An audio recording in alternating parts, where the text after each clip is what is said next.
Welcome everyone, my name is Jennifer Gallegos and my presentation is called Gasping for Air. Relying on fossil fuels for energy is bad for our health. Really I'm focusing on how our reliance on fossil fuels for energy production produces air pollution that we in turn breathe in, and it causes all kinds of bad things for us. So let's go ahead and get started.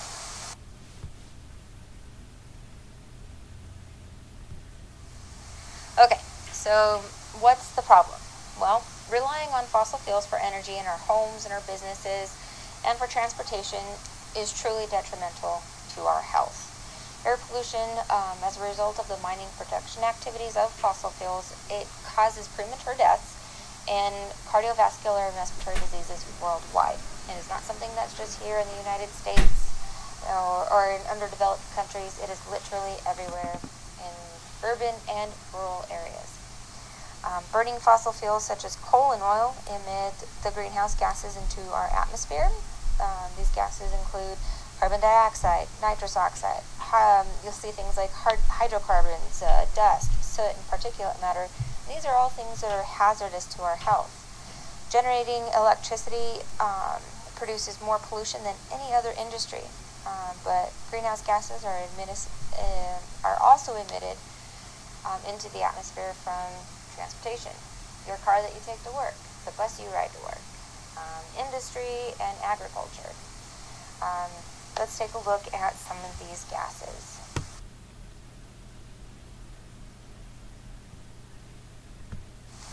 Alright, so we're looking at these greenhouse gases that are, some of you are thinking, found naturally, and you're not wrong. But the main takeaway from this is that when we burn fossil fuels for energy, we're actually producing higher concentrations of these gases in the atmosphere, and our natural sinks aren't able to keep up with it. Our natural sinks, such as our carbon cycle and our water cycle, were only able to offset about 12% of the gases emitted in 2015. Carbon dioxide, it's the primary gas emitted from human activity and also the major contributor in global warming. Methane, primary component of natural gas, that can hang out in our atmosphere for about 12 years, and it's more effective than carbon dioxide at trapping radiation, so a little bit more dangerous. Nitrous oxide hangs out for about 114 years before it's either removed or converted. Fluorinated gases, there's no natural source, but they can remain in our atmosphere for thousands of years. The most concerning, though, is the particle pollution or particulate matter. These are small particles. The scariest ones are ones that are smaller than in diameter than a hair shaft, but they can be inhaled and reach the bottom, deepest part of your lung and even into your bloodstream. They can be emitted from a source such as like a construction site, but most of them are formed in our atmosphere from the chemical reactions of gases that are produced by our power plants, industries, and automobiles.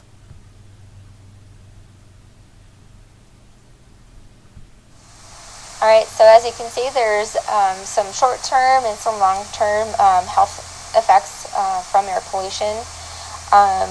Short-term, when air pollution levels are higher, we see asthma flare-ups and upper respiratory infections in children and in the elderly. When the concentrations of these gases are higher, that means there's less oxygen, which impairs the gas exchange in the body. That increases stress on your heart and your lungs, so they're going to work harder, and that can lead to cell damage or death. Long term, we see decreased lung function and capacity, which eventually we'll see a development of like asthma, COPD, and cancer. Exposure to the particulate matter or particle pollution can trigger a heart attack, stroke, or other cardiovascular event within days of the exposure. That kind of depends on the amount and the type of exposure, though.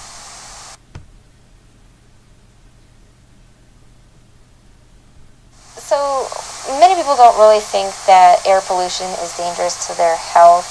Obviously, there are other factors that can play into whether or not you develop a chronic condition.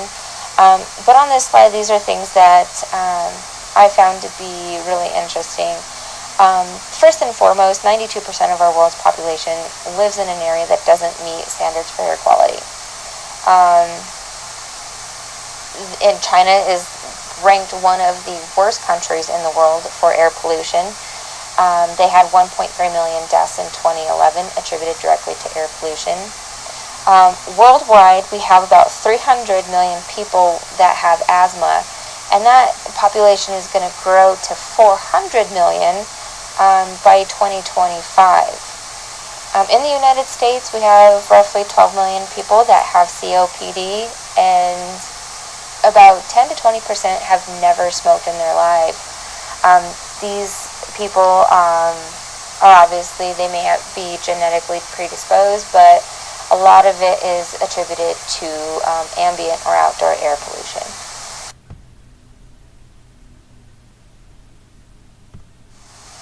Alright, so this slide shows a map of the world and the death rates that are attributed to ambient air pollution. United States is, among some of the best, even though it's pretty dark purple. One of the things that I found really interesting about this map, though, was Canada. It's actually ranked third in the world for best air quality. I just thought that was pretty nifty, because I know a lot of people probably are considering moving to Canada about now.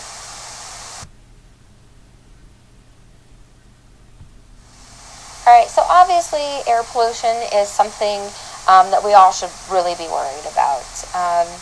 Locally, pollution is worse in urban areas. We have more cars, factories, that increases our exposure to gases and other pollutants. The majority of the population with chronic conditions are going to be found in urban areas, primarily because there's more people and more exposure. Regionally, our rural areas are overlooked.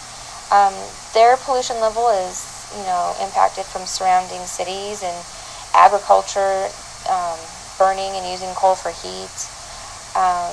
Globally, we should be worried about global warming and ozone damage. When the ozone layer is damaged, it actually increases our risk for skin cancer.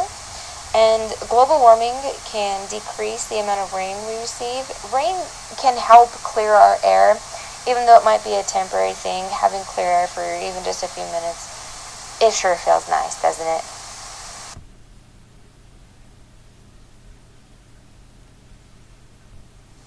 Alright, so for those of you who are native or maybe transplants, you may not have thought that Denver can be a city with a lot of pollution or smog, whatever you want to call it. But obviously, according to this photo taken a couple of years ago by the Denver Post, this is the air we're breathing.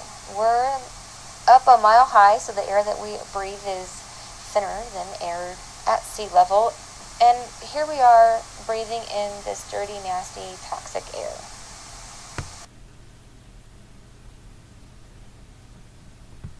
So I know this is not all peppy or super fun, but this isn't really a doom and gloom situation. We can make daily decisions that can impact the amount of pollution that is being emitted. We can push for renewable energy sources. We can choose to carpool. There are so many things that we can do. But if we don't do something, we are going to have to accept a new normal where we're wearing face masks to filter out the pollution. So I kind of figure, invest in our future, right?